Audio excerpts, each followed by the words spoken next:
Tadepalli YCP కేంద్ర కార్యాలయంలో మాజీ సీఎం జగన్ ను సాల్మన్ కుటుంబ సభ్యులు కలిశారు. ఇటీవల పిన్నెల్లిలో వైసీపీ కార్యకర్త సాల్మన్ హత్యకు గురయ్యారు.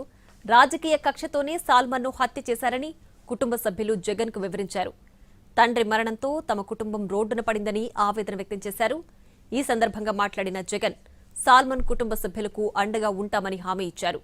కార్యకర్తలు ఆందోళన చెందాల్సిన అవసరం లేదని, అక్రమ కేసులు వేధింపులపై పార్టీ లీగల్ సెల్ అవసరమైన న్యాయ సహాయం అందిస్తుందని తెలిపారు.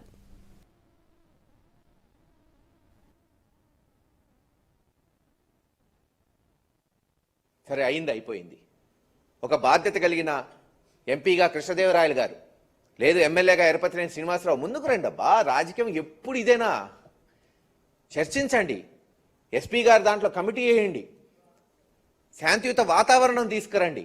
ఎవరు తప్పు చేసినా శిక్షించండి. కొత్త రాజకీయ వరవడికి నాంది పలకండి అంటే ఎవరు ముందుకు రావట్లా.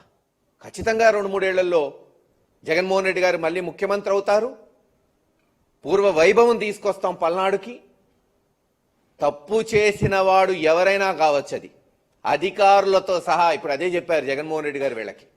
కేవలం తప్పు చేసిన నాయకులనే కాదు, ఈసారి తప్పు చేసిన అధికారులకు కూడా శిక్షలు పడేటట్టు చేయబోతోంది వచ్చే జగన్మోహన్ రెడ్డి గారి ప్రభుత్వం.